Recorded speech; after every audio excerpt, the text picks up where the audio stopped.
The MLB Gambling Podcast on the Sports Gambling Podcast Network is brought to you by Edge Boost. Thank you for better. Sign up today. Edge is the pepper credit when you sign up. You get a free Refs Harris t-shirt. Go to claim your shirt at sportsgambling.com/refs.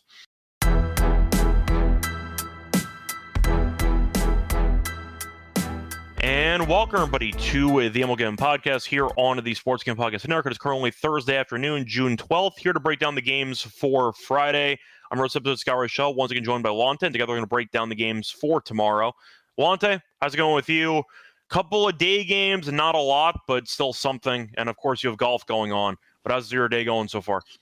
Pretty good, man. Got some, got to watch some baseball, some golf. So going pretty good. Looking forward to some new series getting underway.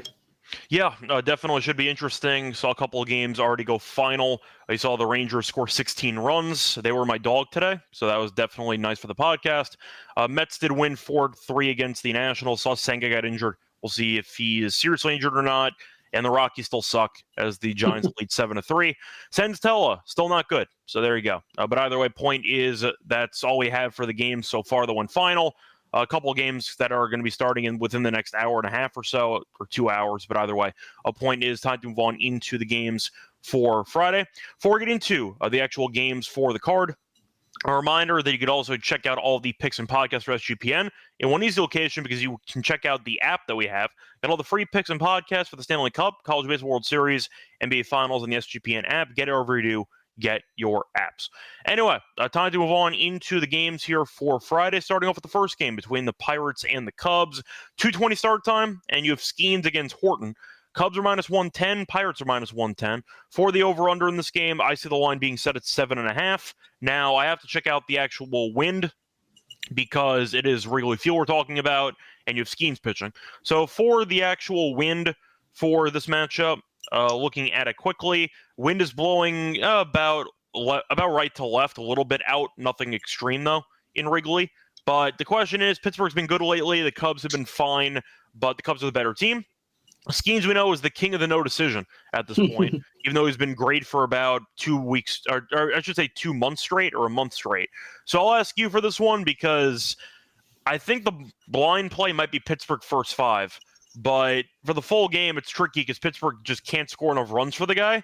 So I'll go with the under, and I'll go with Pittsburgh first 5. Yeah, so I like Chicago. I know Pittsburgh's been playing a little bit better. And you talked about Skeens. I mean, he's been going deeper in the games. He's had at least 8 innings pitched in, 3 of his last 5. Mm-hmm. But he's only had 1 win in his last 8 starts, but 1.81 ERA in that span. Cubs did touch him up a little bit. He had 4 earned. All of those were home runs. All of those were via home run. 4 walks versus them in the May start. Chicago was 2-1 in that series. They scored 9, 8, and 3 runs. So pretty familiar there. Like you said, they've been okay, 500 last 10. They returned home from a 3-series road trip, so that could give them, a little bit of relief there, not being on the road. Horton's hit rate's been a bit high. He hasn't been horrible. His hit rate's just been a bit high. But can Pittsburgh hit is the big question. So I'm going to take the Cubs, better team at home. Obviously, it's going to take, I think, 2 runs. If you can get 2 runs off Skeens, which is pretty tough nowadays, I think the Cubs can get them. But Cubs offense is it's kind of just trending right where you need it to be, one of the best in the majors. But I think they'll be able to get the Skeens. They've seen them before. So I'm going to take the Cubs at a cheap price at home. Yeah, I think at the end of the day, you basically ask the question, will the Pirates offense hit? I'm assuming no, but if they score potentially 3 runs, that might be enough. Get the 3, I don't know. So that's why I like the under in this game. That's my first choice. Moving on to the next game, you have the Marlins against the Nationals. Now, for this matchup, you have Cabrera against Parker. For the money line, I see the Nationals -130. I see the Marlins at +110. For the over-under in this game, I see 9 as the number. So Cabrera's had a pretty interesting season because he was really bad early. He got injured, came back, and he's actually been really good. He's given up 1 earned in his last 3 starts combined. Did not go much distance, though, against the Rays. Did give up 3 runs, but only 1 of them were earned. But he has been pretty good lately. As for Parker, not that great, 4-6, a 4.44 ERA, but he did pitch better last start. 6 innings, 1 earned run against the Rangers, but the Nationals have lost 3 straight starts that he's made by at least 2 runs. For this matchup, though, I think it's kind of tricky because I do think that the Nationals, I can understand why they're favored because they are the better team, but based on the starting pitcher here, I might go back to first 5. I might go with the Marlins again. But I do think that the plus money is appealing with Cabrera. I'll go with the Marlins first 5 money line. Yeah, I agree with that. I'll take Miami for the full game. I mean, they took 2 of 3 in the April series.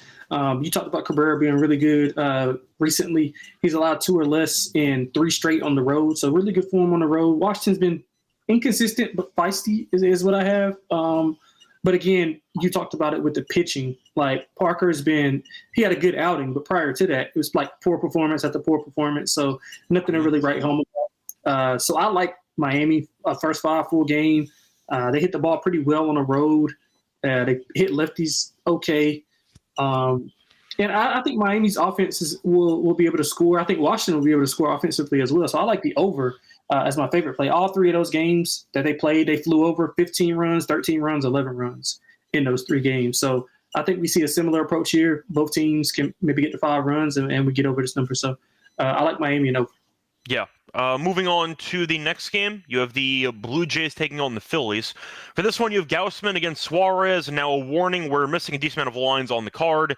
This game is not going to be one of them. We do have lines on it, but I just wanted to mention before I forgot, there are some games we're going to get to where we're going to have a lot of blank overall sides, totals, etc. Just keep that in mind. Point is, though, for the matchup, you have Suarez, who's a favorite, minus 130. Gausman is plus 110. For the over-under, I see 8.5 or 8 to shop around, try to find whatever number that you do like the most. And for the recent form, yeah, Toronto's 8 over. They've been really good. They've won 7 of their last 8. If you want to go back even further, they have actually won 12 of their last 13. Or 12 of their last 14, I mean. They've been rolling at this point. So I'm going to ask you, because I do think Suarez, I can understand why he's favored. Philly's been good at home. Toronto not so much on the road, but based on current form, Toronto might be underpriced. 135 with no Harper, I think, is asking a lot of the Phillies offense. They were good yesterday. Ben Brown's not very good in general, and they won the game, but I have not been that sold by Phillies form lately. But based on current form, plus 115 for Toronto, I think it's kind of appealing. Give me Toronto. Yeah, I like that as well. Toronto's been really, really good. They actually took 2 of 3 earlier in the month. I think that's probably about when that streak started against Philly when they were at home. You mentioned it, 8-2 in their last 10. They were 6-1 on a current road trip, hitting about 280 in that span. They're really good against lefties. They are 270 versus lefties. Gosman's been solid over his last few months. I mean, 7 earned in his last 4 on the road. That's pretty damn good. And Philly, I thought they played a soft schedule, and now they're getting into playing, some decent teams, and they've struggled a bit. 3-7 in their last 10, not really hitting the ball well. They're under 230 in that span. Suarez has been okay, but I think this is more of a fade of Philly as a whole and then a play on Toronto as they are in better form. I think the pitching can kind of offset each other, but I think Toronto has a better offense right now in current form, and I think they'll win this game right here. Yeah, I can get behind that. I think that it's a team that was, I don't even say injured, but it just felt like everyone was not really contributing as much as they needed to. But now you're looking at the lineup, and you're looking at, for example, Bichette, you're looking at Vlad, you're looking at all the guys at the top. If you want to actually just look at Toronto quickly for the runs that they've scored recently, 5-10, 5-3, that's the game they lost, 5-6-9. Like, they walk into 5 runs almost every game. So offensively, they've been great. Bichette's been very good. Vlad has had a fine season. I mean, he's batting 278. The home runs aren't there, but he has an on base of 380. Clement's been very good. You want to mention Barger, who's been really good as well. He has 7 home runs, which kind of came out of nowhere. Springer's got 10 home runs. He's actually been healthy for once. Kirk's been good. A lot of guys in that lineup are kind of contributing. So shout out to them for kind of figuring it out for now. And we'll see if they can keep it rolling. But I like the plus money for them in this game. I see Darrell in the comment section mentioning that the Blue Jays are playing well. I do think that Toronto has kind of found themselves a nice groove. We'll see how they do moving forward. And overall can't complain too much. We'll see if they keep it rolling here for this game on Friday. Moving on to the Angels against the Orioles. Now, for this game, the Angels actually playing decent baseball recently. You have Kachanowicz against Morton. For the money line, Baltimore minus 165. Angels are plus 140. For the over-under in this game, I see the line being set at 10. Morton had figured it out for a little bit. Then he went back to being Morton because he was really bad against the A's. 2 1/3, 4 runs, but they won the game 7-4, so that means anything. Kachanowicz, I think, is not very good anyway. In fact, he's quite bad. So I understand why the total is at 10. I like the over anyway in this game because I don't trust either pitcher to do anything. And I can understand maybe a little bit more faith in Morton than in Kachanowicz. Minus 165 with Baltimore. I mean, that's just inexcusable. Give me the Angels on principle on the money line at plus 140. Yeah, price-wise, a little bit above what I want to take. The Angels, I think we talked about it, me and you, and both me and Mal as well. Like, the Angels go on these skids where they lose 3 of 10, and then they win 7 of 10. And right now they're on the high end of that. They've won 7 of 10. They will be losing like 8 of 9 at some point in the next month, but not yet. Yeah. So, you just got to time it and figure it out. And they're not really hitting the ball well, which initially is how, some of those streaks start, is they're hitting the ball pretty well. But they're hitting like under 230 in that 10-game span. But the thing that's kind of catapulted them is their bullpen, which has been really, really good over the last 10. I think the ERA is under 3 in the last 10. Baltimore's looked better. I mean, they took 2 of 3 versus in LA versus the Angels in May. They've won 7 of 10. I don't trust Morton either. He's just like, so basically he's been better. Like, since giving up 7 earned in Cincinnati in late April, he's had 2 or less in 5 straight at home. So he's been really good at home. He was really good to end May and to start of June until, his most recent start. But the price wise, I can't get with the price. I like the over. I was hoping this was going to be around like 130-ish, but I guess I couldn't do it. I guess it's because of the pitching for the Angels. But I would look at the over, and if you had to play something, I would just get more bang for your buck and play Baltimore minus 1.5 if you had to get the plus money. I mean, I still feel like it's just based on principle. I just can't take Baltimore in this game. No, I agree with you. Yeah, I agree with you. Yeah. So you're mentioning the run line. If you want to just swing for the fences with the Angels, I really don't mind it. Even if you think that Morton's better than Kachanowicz. Yeah, I would rather lose. I would take more swing and lose 160. I would not. I would lose $100 versus losing 162. I mean, it's just price wise. I just would rather. Yeah, that's how I feel. I was gonna say if you want to go for the Angels minus 1.5, you can consider that for fun. But they have been winning some 1-run games recently, which might make this a bit of a sweat. But I mean, they've won 5 of 6. They're playing solid ball. Swept Oakland. I know Oakland sucks. Those were all home games, but they did take 2 out of 3 against Boston, who's not very good either. But the point is, Baltimore is not good either. So, yeah, I'll just go with the Angels for plus money for that one. Yes, I understand, Nathan, that backing Kachanowicz is definitely not how you want to go about spending your money, but I'd rather do that than laying 165 with Morton. It's kind of my counter argument for that one. Moving on to this matchup between the Reds and the Tigers. For this one, looking at the actual matchup itself, Tigers have Skubal going tonight, so we'll see how they look. But for this game, you have the matchup between Martinez and Montero. Now we get to the games where we have no lines. So we are going to have a couple of games here with no lines. We have nothing to talk about besides who we think is going to win the game. Tigers should be favored by a decent amount because they are at home, but Martinez has been pretty decent this season, 3.7 ERA. He has been pretty consistent. He had one bad start against the Cubs on the road, but then he bounced back and shut down the Diamondbacks for 1 earned runs over 6. Montero's been okay. 2-1, 4.3 ERA, basically the same numbers home and road. Not good last start at home, though, against the Cubs, 5 2/3, and he gave up 4 runs, 3 home runs. I'll go Martinez here. I'll go with the Reds. It's not really a strong opinion, but I'm trying to guesstimate what the price will be. Detroit should be a decent favor because of the record differential, but I think Martinez is better than Montero. I think Martinez is actually pretty good. So I'll go with the Reds to get the job done here at what should be plus money.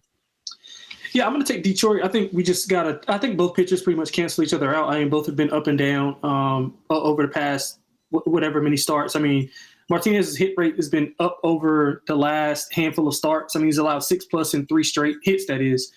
He's allowing a lot of contact, under 4 Ks in 4 of his last 5. Detroit at home is a different beast. I think they'll be able to score runs here. They're 6-4 in the last 10. They've just been staying steady. They don't get too up, they don't get too down. They're pretty much in this 6-4, 7-3, maybe 5-5 range. So I think that's a sign of a really good team. They play well at home. Montero's been fine. I mean, I don't think he's good. I don't think he's bad. I think he's just pretty much average. So I think with an average pitcher, Cincinnati's playing much better as of late. They've won 5 of their last 6.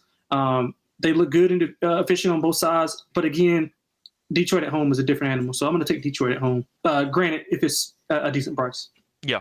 Once again, apologies. We have no lines, but it is what it is. Before we get into the remainder of the slate for the Friday card, a reminder that we are brought to you by Edge Boost, for the first ever bank of bettors, ensuring that all your gambling transactions are approved. No uses, fees, and no minimums. Cash rewards as well. Partisan approval. For everyone in the pod sign today, Edge's have code SGPN when you sign up. You also get a free Risk Terrorist t-shirt. Claim your free shirt by going to sportsgamble.com/refs to claim your free shirt. We're also brought to you by Circa, because they are still hosting the Ultimate Fantasy Bowl giveaway, because if you want to try to have a great fantasy bowl experience, don't forget to enter the contest. Circa Resort and Casino in Las Vegas. Go with the ultimate experience for a 12-person league. The draft in Vegas to be treated like a piece for your stay.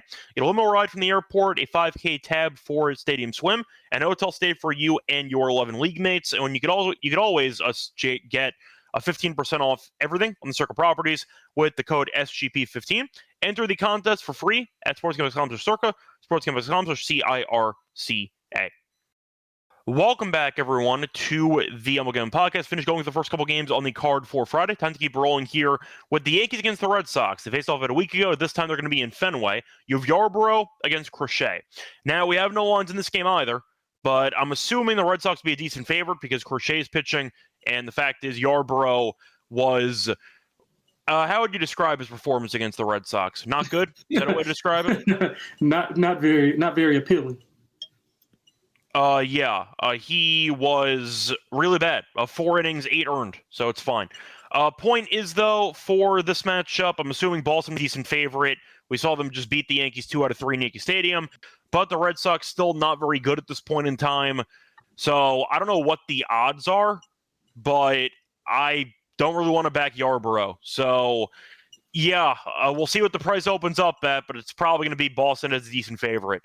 Any interest in the Yankees? They woke up against Kansas City. Yeah, they kind of own Kansas City. Yeah, they do. And they did last year as well in the postseason. So, do you have any takeaways? Because I think it's Crochet or pass, but it depends on how big the price is. Yeah, that was my go-to. Depends on how big the price is for the Yankees, because they have looked really good offensively against Kansas City. Now, whether you want to credit that to just them owning a team or what, but I think they get a little revenge in Boston. But maybe not in this game, but I think they're going to dominate the series. I wouldn't be surprised if they win this game. I'm looking at a high-scoring game because, as you saw, I mean, you talked about the runs that he gave up. Crochet's coming off his worst performance of the year versus the Yankees. He gave up 5. So they've seen him, and I think offensively they'll be fine.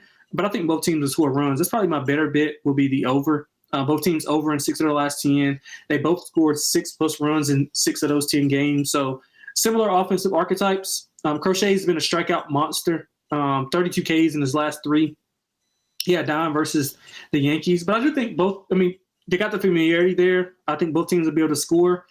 If the price is big enough, I'll be on the Yankees. That's for sure. Yeah, it depends on – it's kind of a balancing act, because if you want to take Boston, you probably want them at like minus 135 or something, but like higher than that's a bit dangerous. It will be higher than that. So it's probably Red Sox first 5 or nothing, because I do not want this bullpen at all. I do not want this bullpen. I don't trust either bullpen, but the Yankees bullpen is better than Boston. Runs. Yeah, you could argue the over is the move. The Yankees did some damage to Crochet. Yarbrough just got killed in his last start. So they hit him well. They did. So maybe the over is worth a look too. But yeah, Boston will look good against the Yankees. The only series they got up for in the last month. So we'll see how they do in this one. Moving on, though, to the next game. You have the Rays against the Mets. Mets keep winning. They won again today. For this matchup, though, Mets have Holmes pitching. You have the Rays using Bradley. For the Mets, minus 165. For the Rays, plus 140. For the over-under in this game, I see 8 as the total. For the weather, at least I'm going to bring it up because it is a pretty low total. Wind's blowing out to left field at about 8 miles per hour. So wind could play a factor in this game, but I do think I like the under anyway. Bradley's been quite good lately, and Holmes has been good too. The Mets are 27-7 at home, so it's either going to be backing the, once again, Mets probably on the run line or taking them to just win the game, or you're looking at maybe the over the under, but tough to go tough to bet against the Mets in Citi Field. Bradley did get shelled against the Marlins the last time out, but before that, he was really good for a couple starts in a row. I'll pick the bounce back, but I think the Mets probably win the game. Mets -1.5 and just find a way to win again because they win every home game. That's kind of where I'm going, but what do you like? I like Tampa, man. I like Tampa in this spot. The Mets, they've been winning games. I think if you look at their schedule, it's a soft schedule. Now, credit, they only can play who's in front of them, but soft schedule nonetheless. They've won 8 of 10. Outside of the Dodgers, I mean, they split with the Dodgers, but everybody else has been dominating. If you just look at the schedule, it's not a ton of substance there. Holmes, he's been okay outside of some home run issues. A lot of multi-home runs in 3 of his last 5. A little inconsistent in his home starts. Bradley, you mentioned coming off his worst start of the year. Solid prior to that, though. He threw 7 scoreless in his last road start. So I think he'll be ready to go. Tampa's, believe it or not, Tampa's owned the Mets. They've won 8 of the last 10 against the Mets. And, Tampa's been pretty good. I think they've won 6 of 10. They're not really hitting the ball well, still winning games. I'm going to take Tampa here in a good spot. I think Tampa is live to win this game and the series. I think they're live to win the game, too. I just have a hard time just picking against the Mets when they're this good at home. That's kind of where I'm at for this one. Moving on, though, to the Rockies, who are losing again. What else is new? Against the Braves, who are not very good. For the matchup itself, you have Marquez against Elder. Braves are -275. The Rockies are +225. And the over-under in this game is, sorry, let me just quickly see it. It is at 9 for this game. Now, Marquez has not been good. A 2.87 ERA. Elder's off a great start randomly, as he has a 4.08 ERA, but last starts, 8 innings, 1 run, 12 strikeouts against the Giants. And guess what? They lost the game anyway. They've lost 4 straight that Elder's appeared in. Yeah, look, I know the Rockies are terrible, and I get Atlanta is above 500 despite being 9 games under. I can't lay 275. I see 300 in some spots. I can't do it. Jesus. Give me the Rockies at +245. Let's get weird with it. Yeah, that would be the only place I look. Marquez hasn't been bad as of late. His last three of his last 4 starts has been decent, but it gets bad when he goes on the road. He's given up 5+ and 6 straight on the road. For the record, by the way, you can find the +1.5 on Colorado at +114. You can find the -1.5 for Atlanta at -135. I'll go with the Rockies +1.5 and +money. I like that as well. I like the over as well. I think both teams will be able to score. Yeah. Elder was really good last start. I'll just dare him to go well once again. So it's Atlanta based on that price. I can't lay 300 with that team. I just can't do it. So that's where I'm at for this one. Moving on to the next game. You have the White Sox against the Rangers. For this matchup, you have Hauser against we don't know. Texas, though, 3 under, but they're 7 over at home. And the White Sox are 22 under, and they are 20 under on the road. So Texas was having a pretty good series against the Twins. I believe they've won 4 of their last 5. They've been playing pretty well. For this matchup, though, we have no lines. We don't know who's pitching for Texas, so we're kind of stuck here. I'll ask you, though, because Hauser's been really good this season, but the White Sox, we know, have been really bad on the road. So I'll ask you, what price do you need on Texas to take them? Because they might be a decent favorite. You could argue too much of a favorite. Yeah, I think it's going to be DeGrom that's going, if I'm not mistaken. If it's DeGrom, it's going to be probably in the 2s. Yeah, and I'm going to take the White Sox. I'm going to take a swing with the White Sox. They took 2 of 3 in late May versus this team. They've been feisty, 500 in the last 10. 5 5 in the last 10. They've been in a lot of games. You talked about Hauser, pretty good. 3 combined on the road and 2 starts. So he's been really good. I know Texas kind of got their offense going this week, earlier in the week. But do you trust it to kind of keep going? I think Hauser's been okay. I'm going to take a shot with the first 5 in full game for Texas. For the White Sox in Texas. Yeah, I think it depends on price, but I'm considering Texas run line for me. It might just come down to how Texas has actually been hitting lately and the fact that they actually realized that getting on base is a good thing. It took them a couple months. They started hitting a bit better. But, yeah, I might go Rangers -1.5. We'll see who's pitching. But it should be DeGrom. We'll see. Yeah, I'll be on under as well. Yeah, I like the under, too, for this game. Moving on to the Twins against the Astros. Now, for this game, you have Paddock against Gordon. For this matchup, we have No lines for some reason. We know he's pitching, so I don't really get it, but either way. We have no lines. Minnesota, though, has been bad on the road. They're 4 under. The Astros have been really good at home. They are 23-13 at home. Gordon, though, has been worse than Paddock. So what do you like in this game?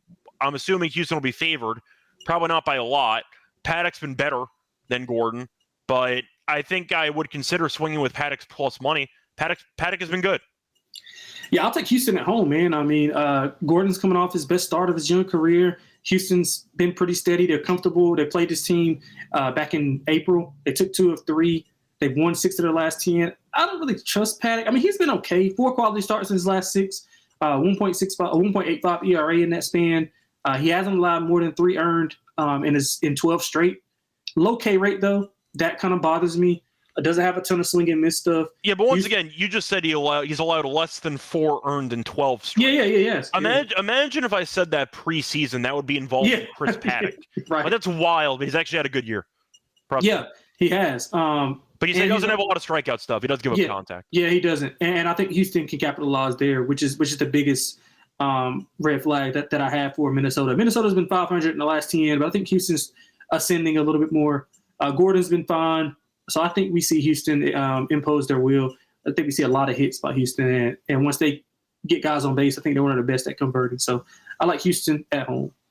Yeah, I don't mind the hits prop. Yeah, granted that it's a good price now. I'm not going to lay like 180. I don't mind the hits prop. I think that Paddock can potentially battle and find a way through, but he's still going to give up contact. I agree with you on that. So maybe the hits are worth a look there, but we have no lines. Nothing else to really talk about. Moving on, you have the Athletics against the Royals. For this game, you have Severino against Waka. For some reason, we also have no lines in this game. I don't really get it, but Waka's been pretty good this season, 3.01 ERA. Severino has been quite bad, 4.77 ERA, but his home road splits are still hilarious. His home numbers are really bad, a 7.1 ERA, so 0-6 record, 7.1 ERA. On the road, he's made 5 starts, 31 innings. Do you want to guess his ERA? Well, I have it in my notes. So, well, I don't have the exact number, but he's only allowed like 3 earned on the road. He's allowed 3 earned runs. He has an ERA on the road of 0.87. Yeah. I know. So once again, at home his ERA starts with a 7. On the road his ERA starts with a 0. So based on that, he should go pretty well in this matchup. I know Rooker had 2 home runs yesterday. Didn't matter. They lost anyway. Really good, Kansas City can't hit. I like the under. Whatever the line's going to be. I'm hoping it'll be a high number because Severino's overall numbers don't look great, but he's great on the road. So give me the under in this matchup. Yeah, I like the under as well. I'm thinking that if it's because if you look at their metrics, like hitting wise, the A's are pretty good hitting the ball. Kansas City's been lights out hitting the ball as of late. Going into the Yankee series, they have been hitting the ball like one of the best over the last 10 games. It is Waka still going, right? Yeah. As far as I know, it's still Waka. Yeah, Waka's been lights out at home, man. 3 earned combined in his last 5 starts. So I think the under is going to be one of the best plays. And being that we have, 2 offenses that are trending well, have trended well, I think we might get a higher number. So if we can get like an 8.5, I'm smashing the under on that. Yeah. I think that's definitely a number I'd be looking for as well. Moving on to the Cardinals against the Brewers. Now, for this matchup, you have the pitchers, which are Fetty against Peralta. We have lines. That's a good sign. Milwaukee's minus 160. You have the Cardinals at plus 135. For the over-under in this game, I see 7.5. Now, Fetty has been a pitcher that I really can't figure out. When I need him to be bad, he's good. And when I need him to be good, he's bad. So I can't figure him out at all. Peralta's pretty consistent. He's a good pitcher who does not go as much length as you'd hope for, but he's been very good lately. And he last start gave up 1 hit in his 6 innings against the Padres, so we'll see how he goes in this one. But for the matchup itself, I think 160 feels a bit high.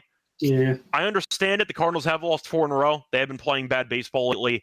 So if you want to ride the hot hand and maybe go with Milwaukee, I can understand it. But I just think the price feels a bit steep. Do you trust Fetty in this matchup?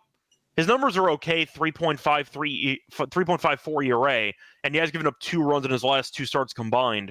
But he does pitch at contact, which can be a bit problematic. Yeah. Maybe first 5 under 4. Like I don't have a lot of strength in this opinion, but give me a lower scoring start to this game. Yeah, I don't have a ton of stuff on this game either. My thing is, I think the cutoff I would probably lay like 135. But like I think Milwaukee wins, but I just don't want to lay that big of a number. And St. Louis, they took 2 of 3 in April. All of those games are pretty competitive, but they've been struggling as of late. They're 3-7 in their last 10. Most of those are at home, where we know they are really good at. So now they're on the road against Milwaukee's been 500 the last 10, just like kind of trading water. And they started out really, really hot for the month of June. So it's tough for me. I would probably go Milwaukee, but I don't love it. Just St. Louis just trending in the wrong direction, and they're on the road. That's kind of a bad formula for me. So I would probably just end up laying the 160 if I had to. But thank God we don't have to. Yeah, I'm on the same page. There's really no interest I have in betting this game, so just to be clear. But we're going to talk about every game. So there you go. Moving on to the next game on the card. You have the Padres against the Diamondbacks. So for this matchup, you have Kolek against Nelson. The Diamondbacks are minus 130. The Padres are plus 110. Kolek's been good. 3-1, 3 ERA. Nelson 2-2, 4.6 ERA. Kolek's given up no runs in 2 straight starts, so that's a good sign. For Nelson, he was really bad last start. 3 innings, 7 runs against the Reds, but he has been a lot better at home. 2.67 ERA. Diamondbacks, going through the actual recent form, have won 3 in a row, so ended up sweeping the Mariners, who have not been playing well either. So we'll see how they look, but technically they have won 7 of their last 10. So keep that in mind. For this matchup, though, do I want to lay 130 with Diamondbacks for this game? The over-under, by the way, is set at 9 for this game, or 9.5. Thought about the under 9.5, but do I trust Nelson? Not really. That's kind of where I'm at. I consider the under in this game. 9.5 feels a bit high, but the Diamondbacks bullpen's really bad.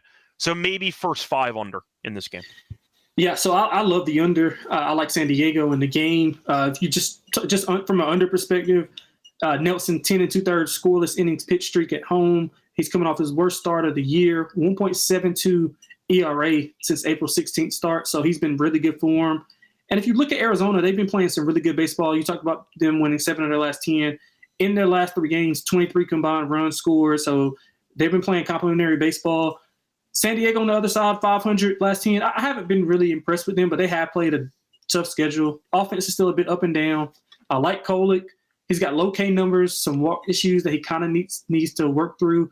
But outside of that, I mean, he's 16 2/3 scoreless streak. He allowed 6 in the first versus Miami and then nothing since. So he's been really good. 11 1/3 scoreless on the road. I think we see a 3-2 type of game. I think San Diego wins 3-2. So I'm going to take San Diego and under. Yeah, I think we're on the same page there. Moving on to the Guardians against the Mariners. So for this game, you have Williams against Castillo. For the pricing, we have no lines. So there you go. I'll ask you for this game because Seattle's been struggling a bit lately. Yeah. As for Cleveland, they had a decent series against the Reds, and not great. They lost 2 out of 3. Did win the final game 11-2. They have lost 5 of their last 7. So not really playing great ball for either side. Castillo, I think, has been better this season, but you could argue both pitchers can be volatile at times. Mm-hmm. I'll ask you what you like in this one because I think Williams is fine. The issue is the lack of length can be concerning. Hasn't been better lately, though. He has gone at least 6 innings in 3 of the last 4. Castillo, once again, good stuff, but does get, I'd say, beat up occasionally, is giving up roughly a hit per inning, just by comparison. Been good at home, though, a 2.25 ERA at home. I'll ask what you like, because I think I'm considering the under in this game, and I'll just go from there. It's probably going to be at 7 or 7.5. Yep.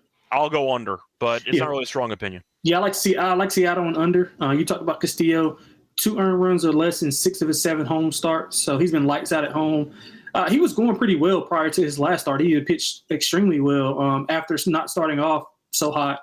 Williams on the other side, low hit rate over the last few starts, under 5 hits, and 5 of his last 6. He does have some walk issues. He's got 12 allowed in his last 3. He does pitch well on the road, but do I really trust I don't really trust either of these teams, to be honest, but I'm going with the better pitcher at home. Seattle, we just talked about them getting swept by Arizona. I think they are back home, and they are going to play well. I'm going to trust Castillo here at home against Cleveland. Probably be, if it's price dependent, of course. If it's a good price, I'll be on Seattle, and I'll take the under as well if it's decent price.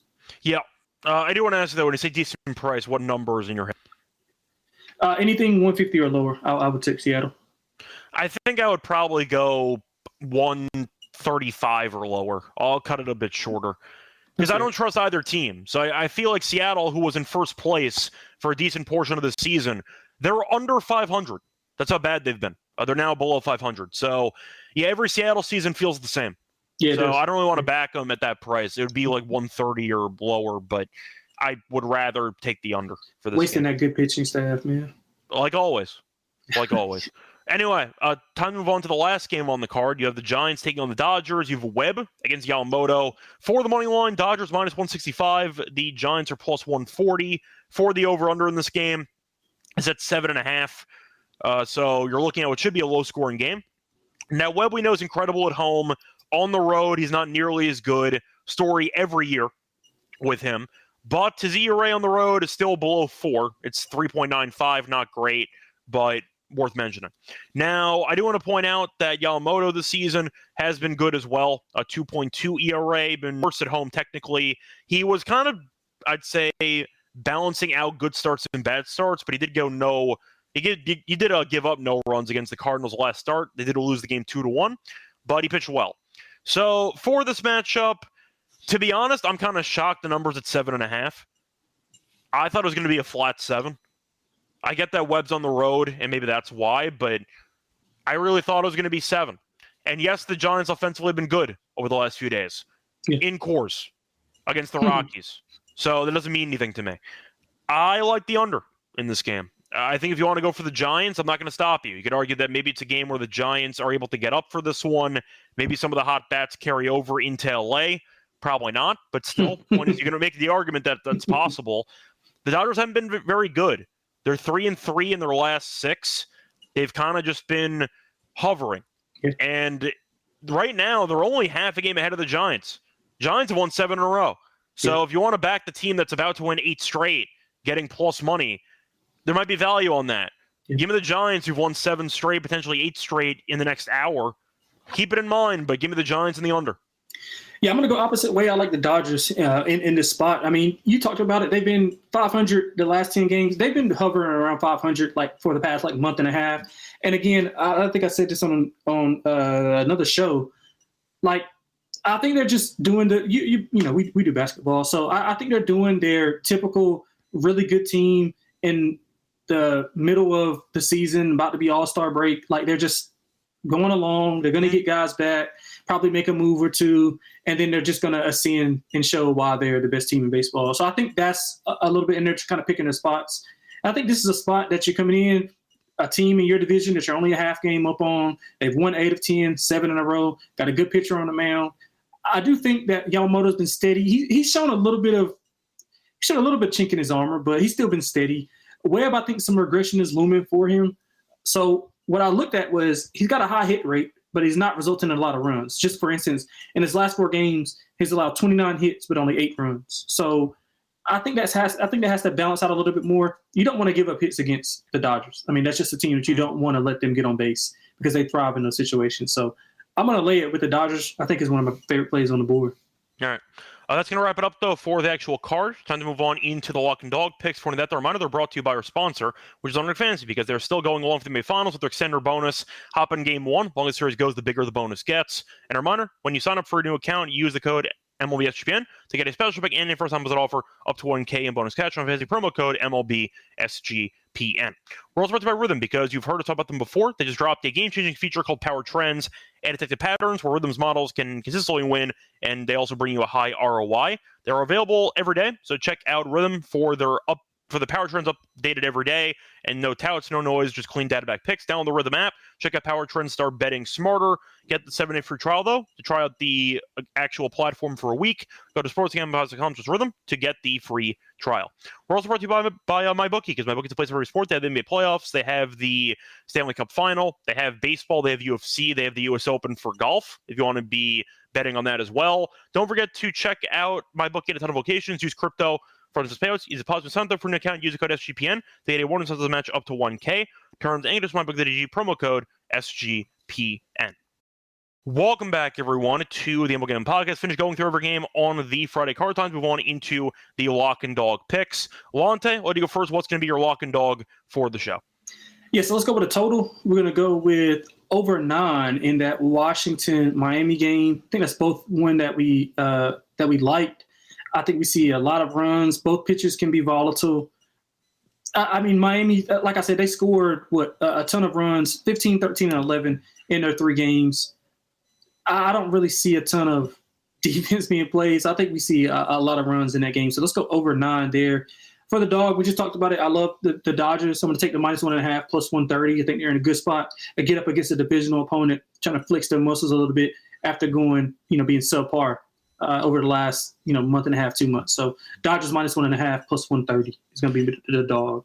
Yeah, I'm just quickly seeing if a play that I'm considering actually has lines for the first 5. It does not. Thought about looking at the Skeens option, but that's not available. And I don't want to trust Pittsburgh to win a game because we know that team stinks.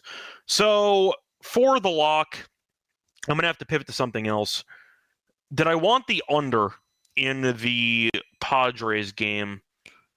I thought about it, but I mean, a couple games I was interested in having no lines, which is pretty annoying. So, you know what? I think I'll go for it. Yeah, I will go with the... Sorry, just trying to look to see if there's anything else I'm tempted by. I know what my dog's going to be, so I just got to see what my lock is going to be here. Yeah, you know what? I think I'm actually going to go with something, I'd say a bit unexpected, at least based on how we've been talking about the games. I like the first 5 under into that Giants and Dodgers game. I think you can get 4 as a flat number, which I like. Yamamoto against Webb. I know you mentioned Dodgers can guys on base. The offense, though, has been fine. Nothing special recently. And Yamamoto's been good, too. Giants' offense has been good. Face off against the Rockies, though, 3 times in a row. That does help pad your numbers. I see a low-scoring game, but I'll go with the first 5 here. I'm surprised this number is not 7.5 for the full game. So I'll capitalize on that for the first 5 as well, because it's usually correlated. Give me the first 5 under, probably 4. Between the Giants and the Dodgers is my lock. No price, though. Apologies there. For my dog, I'm going to go with the Blue Jays, actually, at around plus 115, plus 116. They've been in good form. I like the price. Suarez can go fine, so can Gausman, but with no Harper, the offense just has not been as good lately. Toronto's been cooking. They've been really good lately. Give me a team in good form at plus 116 as my dog for the show. Anyway, home run picks. Lonte, you want to mention anybody? Like Matt Olson tomorrow against he's playing against the Rockies. Yeah, he's playing against the Rockies. He's got a 5-game hit streak going. He hit a home run last week against Milwaukee. They're back home after a couple game road trip where he hit the ball pretty well. So I think Matt Olson's going to go yard tomorrow. Okay, for mine, I'm going to go with. I know which game. I got to figure out which guy I want to do. Yeah, give me Gunnar Henderson. I like that. He's been in pretty good form lately. He's had multiple hits in 3 of the last 4 games. And the fact is, Kachanowicz, we know, is really bad. But lefties are batting .316 against him, and the total's at 10. I think he stinks, Kachanowicz. So give me the Gunnar Henderson home run here in that game on Friday. And that's going to wrap it up for the show. We'll be back once again tomorrow to get into the Saturday games, but once again available on Twitter at Rice Radio. Find Lonte available on Twitter at XXLonteXX. We'll be back for the MLB show tomorrow. You also have an NBA show with Lonte and Terrell in about an hour and change, so check that out as well. Till next time, good luck to all of you and all of your bets. Bye, everyone.